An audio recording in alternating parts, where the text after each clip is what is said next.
Assalamualaikum warahmatullahi taala wabarakatuh. Sambutan Hari Raya Aidilfitri tidak akan bermakna tanpa kita menzahirkan rasa syukur kehadap Allah Subhanahu taala atas segala nikmat dan kesempatan yang telah dianugerahkan.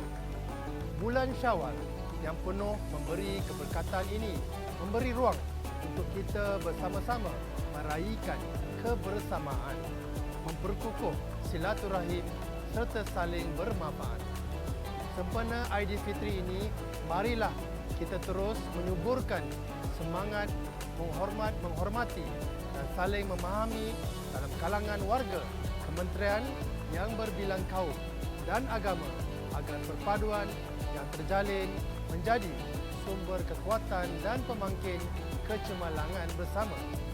Dalam kegembiraan menyambut kemenangan kita ini, marilah kita mengamalkan sikap berjimat cermat dan berbelanja secara berhemah.